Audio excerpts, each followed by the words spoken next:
Hello எல்லாருக்கும் வணக்கம். Welcome to Crazy அண்ணன் தங்கச்சி channel. My life as a teacher. இன்னைக்கு கந்த சஷ்டி விரதம் டே 5ங்க. ஸோ காலையிலேருந்து சாமிக்கான வேலை தான் போயிட்டு இருந்தது எனக்கு அண்ட் தென் வீடெல்லாம் இன்னைக்கு க்ளீன் பண்ணிவிட்டு தினைக்குமே இந்த கந்த சஷ்டி விரதம் ஆரம்பிச்சதுலேருந்து 7 நாள் ஆரம்பித்ததுலேருந்து தினைக்குமே நான் கொஞ்சம் வீடை நீட் பண்ணிடுறது, அதாவது தொடச்சி விட்டுடுறேன். அதுக்கப்புறம் சாமிக்கான வேலை நீட்னஸ் எல்லாம் பண்ணிவிட்டு விளக்கேற்ற ஆரம்பிச்சிடுறேன். இன்றைக்கி நார்மலாக நான் எப்பவும் தாம்பல் தட்டில் தான் விளக்கேற்றிருப்பேன். நான் இன்றைக்கி இந்த ட்ரே ஆக்சுவலாக இந்த சில்வர் ட்ரே ஒரு ஃபங்க்ஷனில் கொடுத்துருந்தாங்க. யோசிச்சு பார்க்கும் போது இது அழகாக அந்த வெத்தலை வச்சு ஏற்றும் போது அழகாக இருக்கும்னு யோசிச்சு இன்றைக்கி இது பண்ணேன். நான் தொடர்ந்து டே 1லேருந்து வெற்றிலை விளக்கு தான் ஏற்றிட்டுருக்கேங்க. ஸோ பார்த்திங்கன்னா உங்களுக்கே தெரியும். ஸோ வெற்றிலை தீபம் இன்றைக்கி 5வது நாள் வெற்றிகரமாக நான் ஏற்றி முடிச்சிட்டேன். அண்ட் தென் என்னோடய பூஜை படத்தெல்லாம் நான் இப்படி அலங்காரம் பண்ணியிருக்கேங்க. அண்ட் தென் ஒரு பக்கம் சாமி பாட்டு ஓடிட்டுருக்கு. இதில் இன்றைக்கி ஹைலைட் பாட்டு என்னன்னு பார்த்துக்கிட்டிங்கன்னா, என் பொண்ணு வெளியில் கோலம் போட்டது தான்.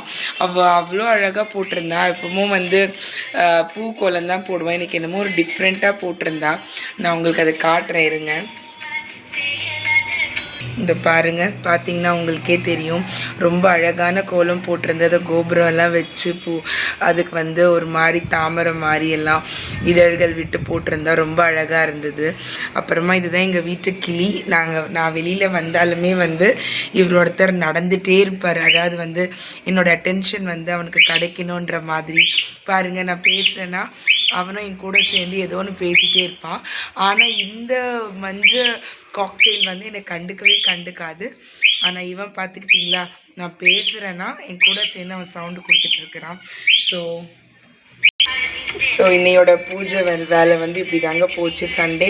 நாளைக்கு சூரசம்பாரத்துக்காக நான் வெயிட் பண்ணிகிட்ருக்கிறேன். ஸோ சூரசம்பாரம் முடிச்சுட்டு எல்லோரும் இப்போ நான் வீடியோவில் கேள்விப்பட்ட வரைக்கும் என்ன சொல்கிறாங்கன்னா, முழு நாள் விரதம் இருந்துட்டு ஒரு தயிர் சாதம் வச்சு முருகருக்கு படைக்கணும். அதே தயிர் சாதம் தான் நம்ம சாப்பிட்ணுன்னு சொல்கிறாங்க. ஸோ நாளைக்கு அதை வெற்றிகரமாக முடிக்கணுன்ற ஒரு பிளானில் இருக்கிறேன். ஸோ இதை பிடிச்சதுன்னா மறக்காமல் என் சேனலை சப்போர்ட் பண்ணுங்கள். உங்களோட ஒரு லைக்கும் ஒரு சப்ஸ்கிரைபும் எனக்கு ரொம்ப பெரிய மோட்டிவேஷனாக இருக்கும். உங்களுக்கே தெரியும், ஒரு ஒர்க்கிங் உமனாக இருந்து இது ஒரு தனியாக ஒரு இன்ட்ரெஸ்ட் எடுத்து பண்ணுறதுன்றது ஒரு பெரிய விஷயம் என்னை பொறுத்த வரைக்கும். ஸோ என்னோடய சேனலுக்கு கண்டிப்பாக நீங்கள் சப்போர்ட் பண்ணுவீங்கன்னு நினைக்கிறேன். ஸோ இவ்வளோ நேரம் என் வீடியோவை பொறுமையாக பார்த்ததுக்கு ஒருத்தவங்களுக்கும் தேங்க்யூ ஸோ மச்.